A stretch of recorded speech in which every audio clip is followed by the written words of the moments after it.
answer a trivia question? Anybody? Okay.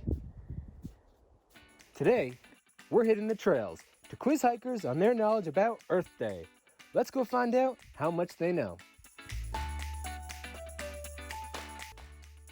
2020 marks the 50th anniversary of Earth Day, and later, Rocky Mountain Park Ranger Bree will join us in celebrating. She'll teach us how we can make it Earth Day every day. Now, let's hear what the first trivia question is. What year was the first Earth Day? That was after Columbus. So it would really help to know when Columbus was. 1439. No, I'm sorry. That's the wrong century. Actually, the first year of Earth Day was 1970. It's actually a really interesting story, and I'm gonna have my friend, Ranger Bree, tell you all about it. But first, let's rewind all the way back to 1969. There was a huge oil spill off the coast of Santa Barbara. Not good. Not good. At the time, it was the biggest oil spill in the US history. Very not good. To this day, it actually remains one of the biggest environmental disasters for our country. It caught the attention of the public all across the country, especially one senator. Senator Nelson was inspired to organize a teach-in to educate the public on environmental awareness. Senator Nelson's hopes came to fruition when on April 22nd, 1970, 50 years ago today. yes, 10% of the US population at the time showed up to participate. That's a lot of people. That's a lot of people. It's actually the biggest non-secular holiday celebrated worldwide. Really? Bigger than Halloween, Valentine's Day, and St. Patty's Day. That's big. One of the biggest factors that really got the crowds going and got them really into environmental awareness and consciousness was this book, Silent Spring by Rachel Carson. So it was actually one of the biggest books with the environmental movement back in the 70s. People read it and they said, oh no, my forest isn't gonna sound good without birds and other stuff. I wanna protect it. So that's what they did. Yeah, they started voicing their concerns to the point where US politicians were actually starting to pay attention. So this forced the political hand into starting to make changes to address these issues. In response to all this public outcry, that year the EPA was formed, the Environmental Protection Agency, and they were in charge of setting up all different types of laws and protections for the environment. They brought in some really big legislation to really protect the environment further: the Water Quality Improvement Act, the Clean Air Act, and the Endangered Species Act. Some of the issues that was highlighted in that Silent Spring book by Rachel Carson was addressed in these new acts. So the Endangered Species Act was formed in a response to US was still using DDT as a pesticide back in the day. That's no good. It's not good for animals or humans. What would it do to the animals? So eagles were ingesting this, right? They were eating the food and the food supply had this DDT on them. It was making their shells more fragile. It's not good. So when they'd go to sit on their eggs in their nest to keep them warm until they hatched, the little eaglets were crushed by their mom. Humpty Dumpty. So they almost went extinct, hence the Endangered Species Act. There you have it. That is the history of Earth Day, and 50 years later, we're still here celebrating it and pushing what it believes and helping out the earth and saving baby birds. Save the baby birds! Save a clock On a good tower. note, the eagle population did recover and they're no longer on the extinction list anymore. That's good. Well, let's get back to the trail and learn some more interesting facts with trivia on the trail.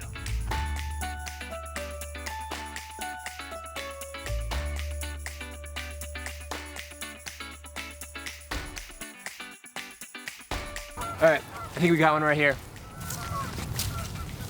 Hey, excuse me. Question. Have you been on a game show today yet? No, it's been a slow day. Well, would you like to win some money? How many times can the water bottles thrown away by the US every year wrap around the earth? Oh my. Is it A, 50 times, B, 100 times, C, 200 times, or D, 300 times? I don't use water bottles, That's good. so I'm not one of them, but I would say 200. That's correct. Yay! Great job. Wow, that is a lot of water bottles being wasted. That is why we here at Rugged Research use disposable water bottles.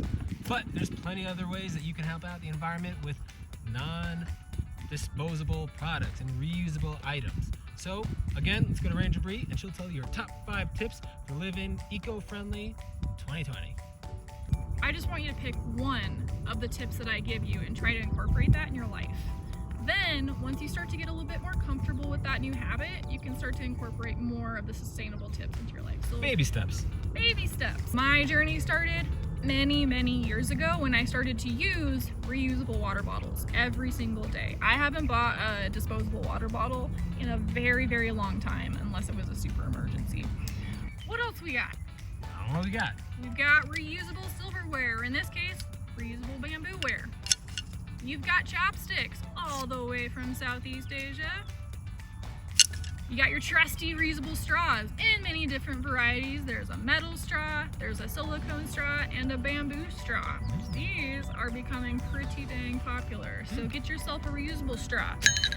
When you do go back out to restaurants and you might have some leftovers, I don't know, Jesse, do you ever have leftovers? No, I don't ever have leftovers. I only have a clean plate by the end of every meal. Clean plate club. When I know I'm going out to dinner, I like to bring reusable Tupperware. It looks tiny, but what's cool about this one, I bought it intentionally. It expands, so I can fit lots of leftover food there, and it fits in my backpack pretty easily. We're on the reusable product train, so my next one is a reusable shopping bag. This puppy got the reusable shopping bag. This replaces hundreds and hundreds of plastic bags that end up in landfills in the oceans every year that are super bad for the environment and the wildlife. So get yourself a reusable shopping bag. It can take all of your new reusable gear around too.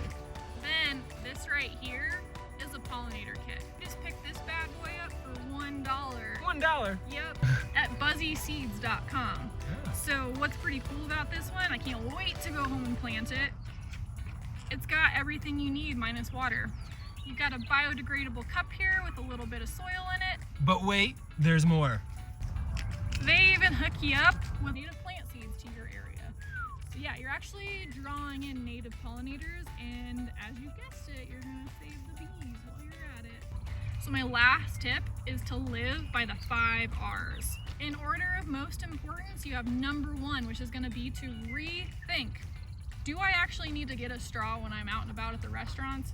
I don't know, but if I do, I'm gonna go ahead and use my reusable bamboo straw, right? Number 2 is to reducing our impact on the environment and maybe reducing the amount of stuff that we buy.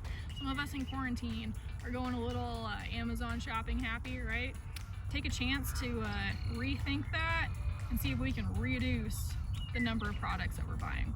Number 3, we are going to reuse stuff when possible. So what kind of things could we reuse, Jesse? You could reuse you could reuse disposable products, like a plastic water bottle that you got once. Yeah, if it was an emergency and you had to buy one, go ahead and use that sucker a couple more times and get a little bit more use out of it. Number 4, we will repurpose things when possible. I just had a friend drop off some care packages for my quarantine with a shopping bag made out of a t-shirt. So she repurposed an old awesome t-shirt to make it into a shopping bag. I thought it was pretty cool. I'm gonna make some of my own. Pretty nifty. And then number 5, like I said, in order of most impactful to least impactful, number 5 is to recycle. It is still a very valid option for you to recycle stuff, but we're gonna work our ways through the first 4 R's first. Rethink if we need something. We're gonna reduce the number of products that we're buying. Number 3, we're gonna reuse stuff when possible, like that disposable water bottle. Number 4, repurpose things that you can. Finally, number 5, recycle when possible, because it is still a very valid option for you to live sustainably. So there you have it, guys. The 5 R's, or as they call it in the big leagues, All right, you guys, well, there you have it. If you did watch the first episode of Rugged Research, thanks for watching. Hope you liked it too. If you haven't, check it out. It's pretty cool. There's some salamanders in it. You find a new species of salamander. Find a new species of salamanders.